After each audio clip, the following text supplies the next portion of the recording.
It was early morning in the quiet mountains of Pine Valley. The sun was just coming up when team leader Jack Smith and his 5 soldiers were walking through the rocky paths. They were part of a special army unit called the Valley Guards. Jack had been leading his team for 5 years, but today felt weird. His stomach was turning and he couldn't explain why. "Stop walking," Jack whispered to his team, putting his hand up. Behind him, Lisa Brown, who was good with computers and machines, almost walked into him. The other team members, Tim, Bob, Mike, and Danny, all stopped moving right away. For the past week, they had been following strange signals in this area.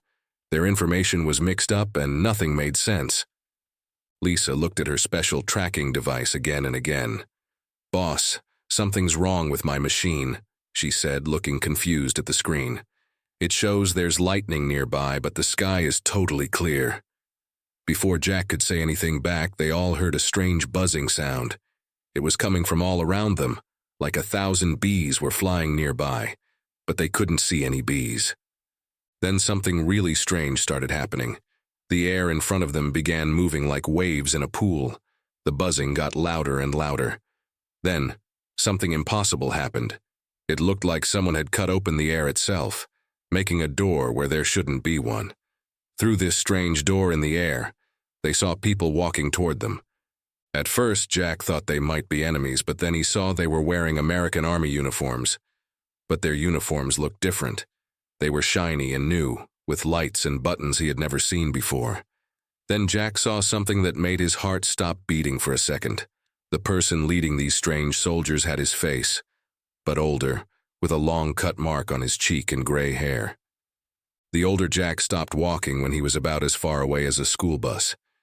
His team spread out behind him, and they all took off their special helmets. Lisa made a shocked sound when she saw herself, but 15 years older, standing there.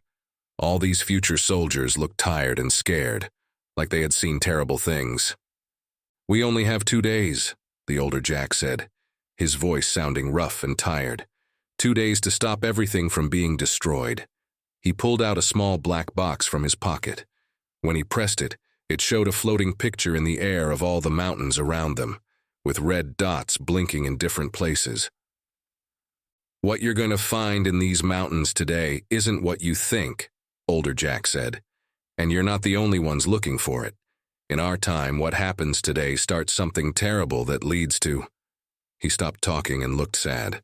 The older Lisa stepped forward and finished what he was saying. "It leads to most of the world being destroyed." Young Jack felt his mouth get very dry. He had so many questions, but before he could ask them, their radio machines started making noise. The radio person was saying that unknown people were coming toward them from every direction. The older Jack's face got very serious.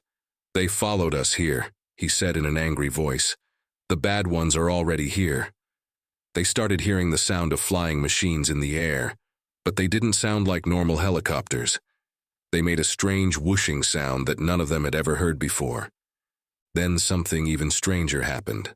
The ground started shaking, and bright green lights started shooting up from behind the mountains. The older Lisa quickly pulled out another machine from her bag. "Boss, they're using their time jumpers. They're bringing more people from different times." Young Jack watched as more tears started appearing in the air around them. But these weren't like the one his future self had come through. These were red and angry looking. Through them, he could see dark shapes moving, and they didn't look human at all. "Everyone, get ready!" both Jacks shouted at the same time. The younger team looked at their future selves, who were pulling out strange-looking weapons that glowed with blue light. The older Jack turned to his younger self and said something that made everything even scarier. "What you're about to see isn't just from the future. It's from another world, and they want to make sure what we found in these mountains today destroys humanity before we can stop them." The dark shapes coming through the red holes in the air started to become clearer. They looked like soldiers, but something was very wrong about them. They were much taller than normal people, and instead of faces, they had what looked like black glass with red lights behind it. The future soldiers called them the Shadows. "Listen carefully," older Jack said quickly. "These aren't like any enemies you've fought before. They can't be killed with normal guns. They're here because in our time, They used what you're going to find today to take over most of Earth. He handed young Jack one of the blue, glowing weapons. These guns shoot special light that can hurt them. Don't waste your bullets on them. They won't work. Both teams quickly moved behind big rocks as the shadow soldiers started coming closer. Young Lisa looked at her older self and asked, "What exactly did we find here? What started all of this?" The older Lisa was about to answer when one of the shadow soldiers made a sound that was like metal scraping on metal. "They're calling for backup," older Bob shouted. The sky started turning dark, even though it was morning. Young Jack could see more red holes opening up in the air. But then something happened that surprised everyone. Even the future soldiers looked shocked. A new hole opened up, but this one was golden in color.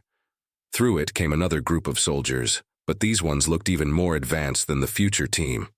A woman stepped out from the golden hole. She was wearing armor that seemed to change colors like a rainbow. Both older and younger Jack recognized her face right away. It was Lisa, but even older than the future Lisa who had come with older Jack. She looked about 60 years old.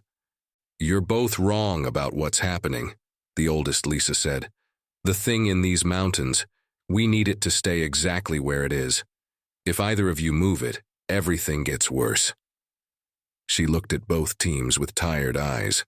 "I've seen it happen 67 times now. I've been jumping through time trying to find the right way to fix this." The shadow soldiers suddenly stopped moving. Their red eyes all turned toward the oldest Lisa. Then they did something no one expected. They kneeled down, like they were bowing to her. The older Jack looked at her with wide eyes. "What aren't you telling us?" he asked in a shaky voice. Before she could answer, the ground started shaking again. But this time it was different. The rocks under their feet began to crack, and bright purple light shined through the cracks. Both young and older Lisa's tracking devices started beeping like crazy. "It's waking up," the oldest Lisa said, her face full of fear. "We fought so many wars over this thing, but we never understood what it really was. It's not a weapon, it's alive. And we just woke it up." The purple light got brighter and a deep humming sound made everyone's teeth hurt. Then they heard a voice, but not through their ears. It was like the voice was inside their heads. It spoke in a language none of them knew, but somehow they all understood it. "The game begins again. New players have arrived. Let the time war continue." Young Jack looked at his future self, then at the oldest Lisa, then at the kneeling shadow soldiers. "What game?" he asked. "What's really going on here?" The oldest Lisa checked a device on her wrist and her face went white. "We have less time than I thought," she said.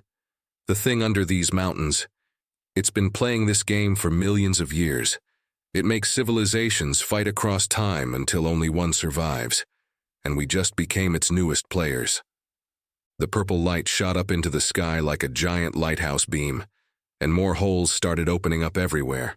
Red ones, blue ones, golden ones, and colors they had never seen before. Through each hole, they could see different versions of Earth, different times, and different armies getting ready for war. The purple light made everything look like it was underwater. Through all the different colored holes in the air, more soldiers kept coming. Some looked like humans from different times. There were soldiers with old-fashioned guns from World War II, warriors with spears and shields who looked like ancient Romans, and fighters with weapons so advanced they looked like magic. "We need to get to the cave," the oldest Lisa shouted over the noise. "The entrance will appear when the purple light hits the big rock shaped like an arrow." Everyone looked where she was pointing. About half a mile away, there was a huge rock that pointed up to the sky. Young Tim spoke up for the first time. "But what about all these other people? Are we supposed to fight them?" He looked scared as he watched more and more soldiers appear from the holes in the air. Some weren't even human anymore. They looked like mixtures of people and machines. "No," the oldest Lisa said firmly. "That's what it wants. That's how the game works. It makes everyone fight until there's only one group left. But I've seen that ending 67 times, and it always ends with everyone losing." She looked at all of them with serious eyes. "This time we're going to do something different." Suddenly, one of the shadow soldiers stood up and took off its black glass face mask. Everyone gasped. Behind it was a face they all knew. It was Tim, but his skin was gray and his eyes were completely black. "She's lying," Shadow Tim said in a voice that sounded like rocks falling. "We won after fighting for 100 years. We changed ourselves to survive, became stronger. The thing in the mountain chose us as winners." "Winners?" Older Jack laughed, but it wasn't a happy laugh. "Look at what you became. You're not even human anymore." The Shadow Tim smiled, but it wasn't a nice smile. Being human is weak. The game taught us that. The oldest Lisa shook her head. "You don't understand. Nobody ever really wins. After each game, it just starts over with new players. It feeds on the fighting, on the war. It's been doing this since before humans existed." She pointed to some of the holes in the sky, where they could see strange creatures fighting on different versions of Earth. Just then, the purple light hit the arrow rock. With a sound like thunder, a large, dark opening appeared in the side of the mountain. But as soon as it opened, all the different armies started running toward it. The shadow soldiers raised their weapons and the ancient Romans lowered their spears. "Quick!" both Jacks shouted together. "Run for the cave!" Both teams started running, using their blue light guns to clear a path. The oldest Lisa ran with them, her rainbow armor glowing brighter. But then something strange happened. All of Bob's versions from different times looked at each other and nodded. Before anyone could stop them, every Bob from every timeline ran in different directions. "What are they doing?" young Lisa screamed as they ran. The oldest Lisa looked both sad and proud. "They figured it out," she said. "The only way to change the game is to break its rules. Each Bob is going to try something different. One of them has to find a way to stop this." They were almost at the cave when the ground cracked open between them. Young Jack, young Lisa, and young Tim ended up on one side with the shadow soldiers close behind them. The others were on the other side with the Romans and future armies following them. "Get to the control room," the oldest Lisa shouted across the gap. "Look for a purple crystal shaped like a hand, and remember, not everything you see in there will be real." As both groups ran into the cave through different openings, young Jack asked Lisa, "What did she mean? Not everything will be real." But before Lisa could answer, they entered the cave and found themselves in what looked like a giant room made of metal, with hundreds of doors on every wall, floor, and ceiling. Each door showed a different time, a different Earth, a different war, and in the middle of the room was a big screen showing millions of different Earths, all at different points in time, all at war. The game wasn't just playing with their time, it was playing with every possible version of Earth that ever existed, or could exist. And somewhere in this maze of time, different versions of Bob were trying to change the rules of a game that had been running since the beginning of time itself. Young Jack, Lisa, and Tim stared at all the doors around them. Each one showed something different. Some showed peaceful worlds, others showed worlds destroyed by war. In one door, they saw dinosaurs fighting with laser weapons. In another, they saw fish people building cities under the ocean. "Look!" Lisa pointed at one of the screens. They saw a version of Bob running through what looked like ancient Egypt, while another Bob was in a world where the sky was green and cars could fly. More screens showed other Bobs in different times and places, each doing something different. Suddenly, they heard the shadow soldiers getting closer. "Quick, pick a door," Jack said. But Tim grabbed his arm. "Wait. Remember what the oldest Lisa said. Not everything in here is real. What if these doors are tricks?" Lisa looked at her tracking device. "The purple crystal she talked about. Maybe I can scan for it." She pressed some buttons, and the device made a beeping noise. "There!" She pointed to a plain metal door that didn't show any other world. It was the only normal-looking door in the room. They ran to it just as the shadow soldiers burst into the room. But when they opened the door, they found something completely unexpected. Inside was a small room that looked like a normal office, with a desk, a computer, and a cup of coffee that was still hot. "This doesn't make sense," Jack whispered. On the desk was a nameplate that read, "Bob Thompson, Game Manager."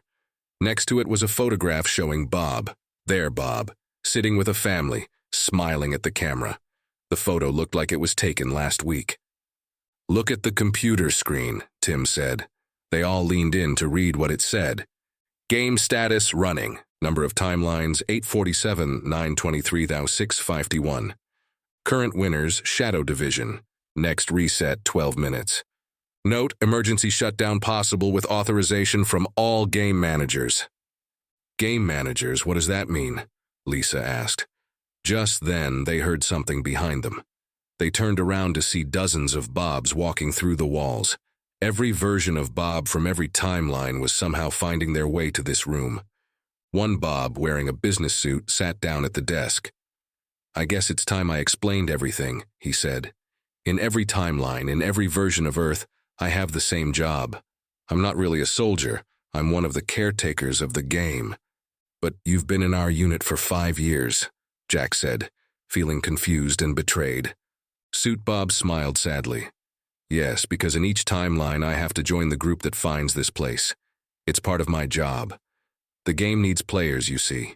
It feeds on conflict, on choices, on different possible futures. It's not just a game, it's what keeps time itself working. Suddenly, the coffee cup on the desk started floating. It spun in the air and transformed into the purple crystal they were looking for. This isn't just a control room, Suit Bob said. This is where reality is managed. And now, for the first time in the history of the universe, all versions of me have come together. We're going to try something that's never been done before. The crystal floated to the middle of the room. Each Bob touched it and it grew brighter with each touch. But then they heard a loud bang. The other team had found their way to the room too. Older Jack, older Lisa, oldest Lisa, and their Tim burst in, with Romans and future soldiers right behind them. Stop them, the oldest Lisa shouted. If they shut down the game, they'll shut down time itself. But she was too late. The last Bob touched the crystal, and everything went white. When the light faded, they were all standing in a classroom? On a chalkboard, someone had written, Time Management 101, today's lesson, how to properly end a universal game without destroying reality. At the front of the classroom stood another Bob, wearing glasses and a teacher's outfit. Welcome, everyone, he said with a smile. Sorry for all the drama, but we had to make sure you all played your parts to get here. Now let's talk about what's really going on. Everyone sat down at the school desks that appeared out of nowhere. The shadow soldiers, Romans, and future armies all found seats like they were normal students. Teacher Bob picked up a piece of chalk and started drawing on the board. The game isn't really a game, he explained, drawing circles that looked like different Earths. It's more like a big machine that keeps time flowing properly. Think of it like a heart that pumps blood, except it pumps time instead. The fighting and wars it creates are like exercise to keep time healthy and moving. Young Lisa raised her hand. But why make people fight? Why not just let time flow naturally? Teacher Bob smiled. Good question, look at this. He clapped his hands and the classroom walls disappeared. They were floating in space, watching millions of threads of light connecting different versions of Earth. Each fight, each choice, each different way things could happen. They create new threads. These threads are what hold reality together. Without them, everything would fall apart. That's why we couldn't just stop the fighting, the oldest Lisa said, finally understanding. The game needs it to make new threads. Exactly. Teacher Bob drew more on the board. But there's a problem. The game is getting old. It's starting to make mistakes. That's why the shadow soldiers happened. A glitch that made humans change too much. That's why some worlds got dinosaurs with lasers or fish people. The game is breaking down. Young Jack stood up. So all of this, meeting our future selves, the different armies, everything, was just to get us here? To this classroom? Yes and no, Teacher Bob said. We needed players who could understand what's really happening. In every timeline, you all showed the ability to think differently, to question things. We needed that. Suddenly, all the Bobs who had touched the crystal stood up. We're not here to stop the game, Suit Bob explained. We're here to upgrade it, but we need your help. The classroom changed again. Now they were in a huge room filled with glowing threads. In the middle was a giant version of the purple crystal, pulsing like a heart, the threads all connected to it. Each of you has seen a different piece of the puzzle, Teacher Bob said. The young team saw how it all starts. The future team saw what happens when it goes wrong. The shadow soldiers saw one possible end. The oldest Lisa saw many possible endings. Now we need you to help us write a new story. And how do we do that? Young Tim asked. Teacher Bob handed everyone what looked like a regular pencil. These are time pencils. Whatever you write with them becomes part of the new programming for the game. But be careful. What you write has to make sense. It has to be balanced. Too much peace means no new threads. Too much war means everything breaks. Young Lisa looked at her pencil. So we're going to be like authors of reality? More like editors, Suit Bob said. The story of time is already written. We just need to fix the parts that are breaking. They all sat down at desks that circled the giant crystal. Above them, they could see all of history playing out. Dinosaurs, ancient civilizations, their own time, and thousands of possible futures. Remember, Teacher Bob said, what you write affects everything, every Earth, every timeline. Take your time, think carefully, and most importantly, he smiled at all of them, even the shadow soldiers. Try to write a better story than the one the old game wrote. Just as they were about to start writing, young Jack noticed something strange. In one of the time threads above them, he saw something that made his heart stop. Bob, he said, pointing up. Why does that future show you creating the game in the first place? Everyone looked up at the time thread Jack had spotted. The image showed a much younger Bob in what looked like a kid's bedroom, playing with a glowing purple toy that looked exactly like the crystal. The shadow soldiers all stood up at once, their red eyes glowing brighter. You didn't create the game, Shadow Tim said in his rocky voice. The game created you. Teacher Bob sighed and put down his chalk. Actually, both things are true. It's like asking which came first, the chicken or the egg. He waved his hand, and the classroom turned into the bedroom they had seen in the time thread. They watched as young Bob, maybe 10 years old, played with the purple crystal. I found this in my backyard when I was a kid, Teacher Bob explained. At first I thought it was just a weird rock that glowed. But then I started having dreams about different worlds, different times. I started writing them down. The scene changed, showing young Bob writing in notebooks, drawing pictures of battles and different Earths. Everything I wrote started coming true, Teacher Bob said. But not just in our world, in every possible world. The crystal was using my imagination to create the game. But that's impossible, oldest Lisa said. The game has been running for millions of years. How could you have created it as a kid? Because, all the Bobs said together, time isn't a straight line. It's a circle. The room spun around them, showing the same scene playing out over and over. Bob finding the crystal, writing stories, the stories becoming real, the game being created, which led to Bob finding the crystal again. Young Lisa's eyes went wide. So you're not just the game manager. You're the game itself. A part of you is in that crystal. That's why we need all of you, Teacher Bob said. The game is breaking because my childhood stories weren't perfect. They had plot holes, things that didn't make sense. That's why we have dinosaurs with lasers and shadow soldiers. They're like mistakes in a story.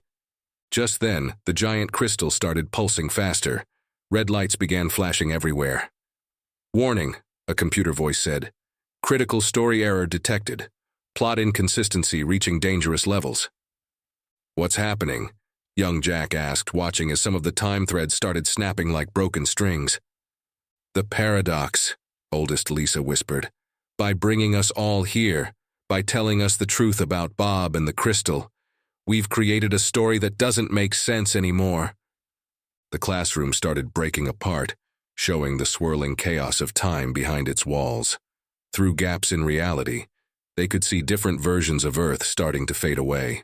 The time threads were unraveling faster and faster. Quick! Teacher Bob shouted over the noise.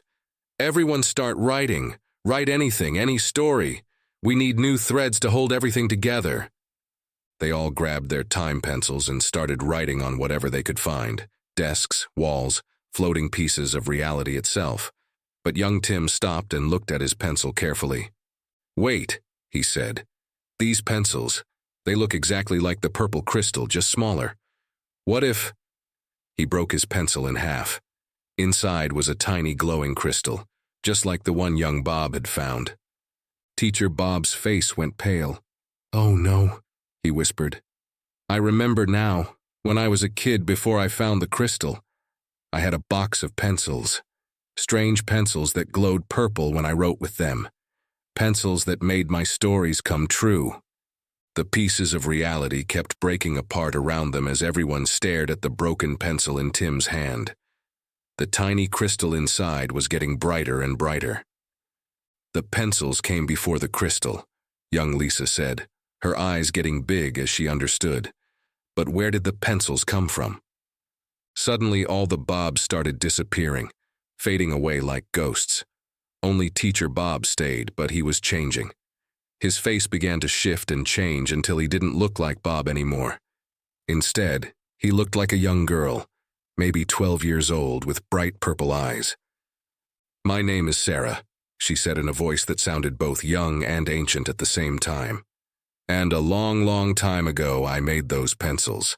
I was just a kid who loved to write stories. But my stories were lonely. They needed more writers, more ideas." The broken pieces of reality around them turned into pages from a giant book.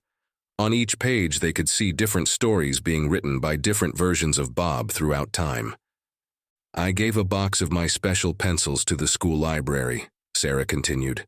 "I knew someone creative would find them. Bob found them, wrote wonderful stories with them, and that's when I gave him the crystal. But the crystal was just a bigger pencil, holding all the story power in one place." "So you created everything?" young Jack asked. "The game, the time wars, all of it?" Sarah shook her head. "No, we created everything. Every story needs readers to make it come alive. When Bob wrote his stories, other people read them, imagined them, added to them in their minds. Those thoughts, those imaginations, they created new threads of time, new possibilities." The shadow soldiers' red eyes began to flicker. Some of them started to look human again. "We were just characters in a story?" Shadow Tim asked, his voice sounding more normal. "Everyone is a character in someone's story," Sarah smiled. "But you're also the writer of your own story. That's what makes time real. Everyone writing their own stories, adding to the bigger story." Young Lisa looked at her pencil. "Is that why the game is breaking? Too many different stories not fitting together?" "Yes," Sarah said, "but now I think we can fix it." She waved her hand, and new desks appeared, floating in the space between broken reality. "Each of you has seen a different part of the story. Together, we can write a better one." But before they could sit down, young Tim noticed something strange about Sarah. When she moved, he could see what looked like pencil marks making up her body, like she was a drawing that had come to life. "You're not real either, are you?" he asked. "You're a character someone wrote." Sarah smiled again, but this time her smile was sad. "You're right. And wrong. I'm as real as any story that people believe in. I was written, yes, but by someone very special." She pointed to all of them. "By you, in the future, a future that hasn't happened yet." The broken pieces of reality started spinning faster around them. Through the gaps, they could see a new scene forming. A group of soldiers, far in the future, sitting together and writing a story about a young girl who created magic pencils. The scene in front of them kept changing, showing soldiers they didn't recognize sitting around a campfire. These future soldiers were writing a story together in a notebook that glowed with a familiar purple light. "Those soldiers," young Jack squinted at the scene. "They look a little like all of us mixed together." He was right. The future soldiers had Lisa's eyes, Tim's smile, Jack's way of sitting, and even some of the shadow soldiers' features, but softer, more human. They were writing and laughing together, passing the notebook around as they added to the story. "They're our great-great-grandchildren," Sarah explained. In their time, the world is broken by too many wars, so they decided to write a story about peace. They created me in their story, and I created the pencils which found Bob, who made the crystal. She stopped and smiled. It's all one big circle. But that means, young Lisa's eyes got wide. We're not just trying to fix time. We're trying to save our own family's future. The shadow soldiers looked at their hands, which were becoming more human with each passing second. Shadow Tim spoke, his voice now almost normal. So we're not mistakes in the story. We're more like rough drafts? Exactly. Sarah clapped her hands. The broken pieces of reality around them started to look like giant puzzle pieces. Every version of events, even the scary ones, helped the story grow. But now, it's time for the final draft. Young Tim looked confused. But if those future soldiers created you, and you created the pencils that started everything, who wrote the first story? Who really started it all? Before Sarah could answer, something amazing happened. The pencil pieces in Tim's hand started floating. All around the room, everyone's pencils did the same thing. They broke apart, their tiny crystals glowing brighter and brighter until they were like purple stars. The crystals started drawing something in the air. Words, pictures, whole scenes playing out like movies made of light. They could see themselves, their future selves, the shadow soldiers, Bob, Sarah, and millions of other people all writing, reading, imagining, creating new stories. Don't you see? Sarah asked, her own body starting to glow with the same purple light. There was no first story. There is no last story. It's all happening at once. Past, present, future, all connected by imagination and belief. The puzzle pieces of reality started fitting back together, but differently this time. The dinosaurs with lasers found their place in a section marked Fun Ideas. The Shadow Soldiers' world became part of a chapter called Learning from Mistakes. Every strange or broken piece of time found its proper place in the bigger story. Now it's your turn, Sarah said, holding out her hands. New pencils appeared, floating to each person in the room. Write the next chapter, but this time, write it together. Just then, young Jack noticed something odd about his new pencil. There was writing on it, very small. He held it close to read. Property of Pine Valley Elementary School Library 2525. Wait a minute, he said. Isn't that the school we're going to build next year in our valley? Everyone gathered around Jack to look at his pencil. The school name glowed with the same purple light as the crystals. Young Lisa quickly checked her tracking device. The signal. It's not just coming from the crystal anymore. It's coming from the valley where we're going to build the school. Sarah smiled like she had been waiting for them to figure this out.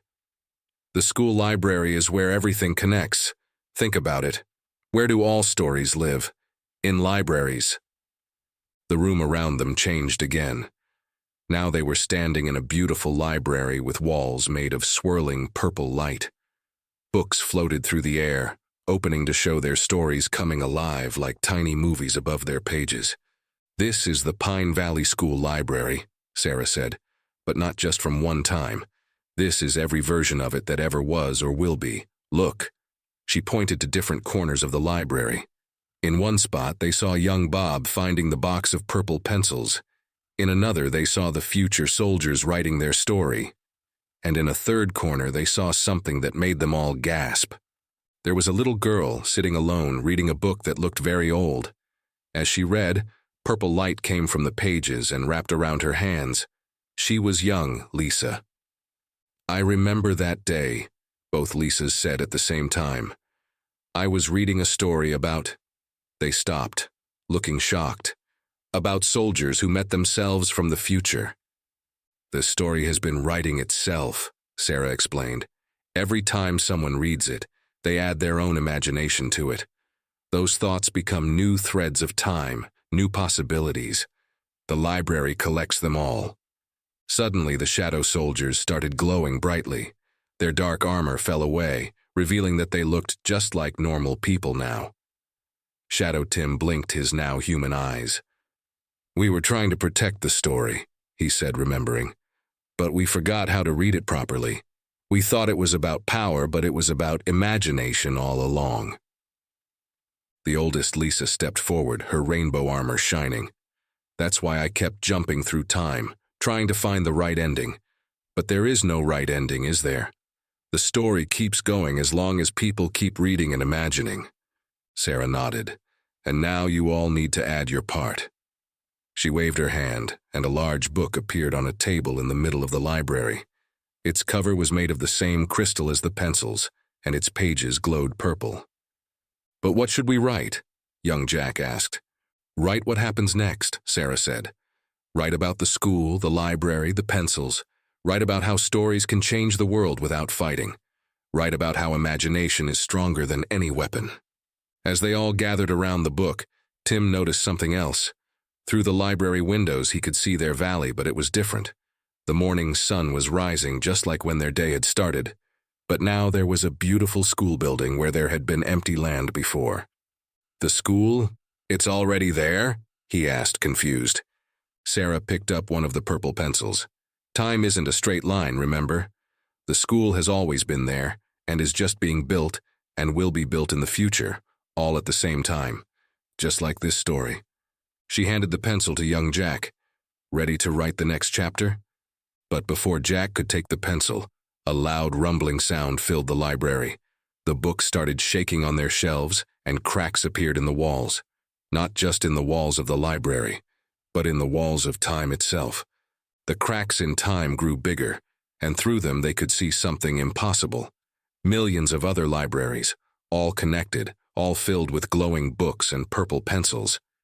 And in each one, different versions of themselves were gathered around similar books. "The story is trying to end itself," Sarah shouted over the rumbling. "Quick, everyone grab a pencil and write. Write anything you can imagine." They all grabbed purple pencils and started writing in the crystal book. As each person wrote, their words lifted off the pages and became real around them. Young Jack wrote about the school being a safe place for everyone. The walls of the library grew stronger. Lisa wrote about books that could heal instead of hurt. The cracks in time started to seal themselves with purple light. Even the former shadow soldiers joined in. They wrote about learning to be human again, about trading their weapons for books. As they wrote, the dark patches in time where their wars had happened began to fill with libraries instead of battlefields. But the rumbling got louder. "It's not enough," oldest Lisa shouted. "There's too much story, too many different endings trying to happen at once." That's when young Tim noticed something strange. The crystal book they were writing in had a title appearing on its cover in glowing letters. The story that wrote itself. Under it, in smaller letters, appeared all their names as authors. "Wait," Tim said excitedly. "Don't you see? We're not supposed to write different stories. We're supposed to write this story, the one we're in right now." Sarah's eyes lit up. Of course, the story wants to be written by everyone who's in it. They all understood now. Together, they began writing their own story, about soldiers who met their future selves, about magic pencils and time wars, about a crystal that turned out to be filled with imagination. As they wrote, the other libraries they could see through the cracks in time faded away until only their library remained. The rumbling stopped. The cracks healed. Through the windows they could see their valley changing. The school was there, but now it was surrounded by a beautiful garden where children played. Inside its library, purple pencils waited in an old box for creative minds to find them. "So what happens now?" young Jack asked Sarah. But Sarah was fading, becoming transparent like a happy ghost. "Now you go back to your own times," she said with a smile. "But you'll remember this as a story you read once in a special library. And sometimes, when you walk past Pine Valley School, you might feel like going inside to write something." One by one, they all started fading back to their own times. The future soldiers, the former shadow soldiers, all the different versions of themselves. But before they disappeared completely, they saw new words appearing in the crystal book. And so the story goes on, written by everyone who reads it, changing time not through war, but through imagination. If you're reading these words right now, you're part of the story too. Look around. Maybe you're sitting in a library. Maybe there's an old box of pencils nearby. Maybe it's your turn to write the next chapter. Young Jack, Lisa, and Tim found themselves back in the mountains where their day had started. The sun was still rising, like no time had passed at all. In Jack's pocket was a purple pencil with "Property of Pine Valley Elementary School Library" written on it. Did that really happen? Tim asked. Lisa checked her tracking device. Instead of showing soldier movements, it now showed the location of the nearest library. She smiled. Let's go find out. I feel like reading a story.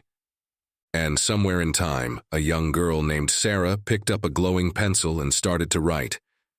It was early morning in the quiet mountains of Pine Valley when team leader Jack Smith and his 5 soldiers were walking through the rocky paths.